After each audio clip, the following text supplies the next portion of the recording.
We've all been there.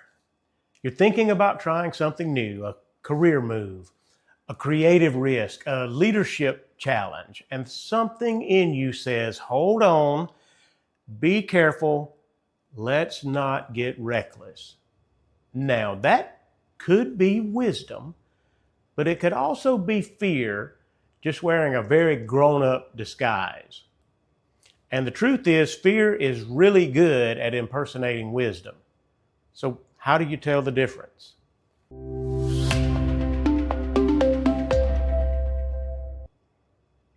Hi, I'm Michael Hales, and this is episode 6 of our series on self-limiting beliefs, the stories we tell ourselves that hold us back from our full potential. Each week, I'm exploring a different angle to help you recognize these beliefs, challenge them, and ultimately outgrow them. And today we're asking an important and often overlooked question. When is caution helpful, and when is it just fear pretending to protect us? Now, I'll be candid with you. The content in this video probably hits closer to home than anything that I've done so far in this series. And here's why. Caution sounds responsible, and I try really hard to be a responsible person. Caution sounds like wisdom. It sounds like prudence. It sounds like maturity. But sometimes I hide behind caution when what I'm really feeling is fear. I'll say things like, it's probably not the right time. I need a little more experience first. Let me wait until I have all the details. And while these might sound reasonable, they might also be code for, I'm afraid to fail. I don't want to look stupid. I'm scared this won't work out. Fear doesn't always shout.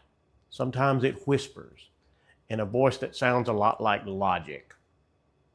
Here's a quick way you can start to tell the difference. Ask yourself, is this caution based on facts or feelings? Am I trying to avoid harm or just discomfort? Would someone I admire make this same decision for the same reason that I'm making it? What's the actual risk and what's the imagined one? Wisdom evaluates risk and makes room for growth. Fear magnifies risk and shrinks your options. Many years ago when I was in high school, I took the Armed Services Vocational Aptitude Battery, the ASVAB test. I did well. I did so well that the Navy started recruiting me to enlist as an officer candidate in their nuclear engineering program, which is a highly selective and exclusive community. I did think it over, but honestly, I never really gave it serious consideration. My family wasn't military. I didn't know much about military life, and so I ultimately passed. I thought I was being wise. Wasn't it smarter to stick with something familiar and just not venture too far off the beaten path? Well, maybe, but maybe not. Here's what I know. My son had a very similar experience years later. He scored high on his ASVAB and was able to get in one of the Air Force's most exclusive career fields. And he found his home. He found his tribe in the military. It fits him like a glove. In 11 years and counting, he's still in. Would it have fit me the same way? I'll never know because I let fear hold me back from trying. Now, here's something important about fear. It isn't trying to sabotage you. What it's trying to do is protect you. And that's the tricky part. Your brain is wired to minimize risk. So it interprets uncertainty as danger, even when there's no real threat. And when fear shows up with a clipboard and a suit sounding like your most rational inner advisor, you tend to listen. But here's the cost. You start calling it wisdom to never speak up. You call it maturity to stay small. You call it being realistic when what you really mean is being scared. True wisdom takes calculated risks. Fear avoids risks altogether. So what is healthy caution?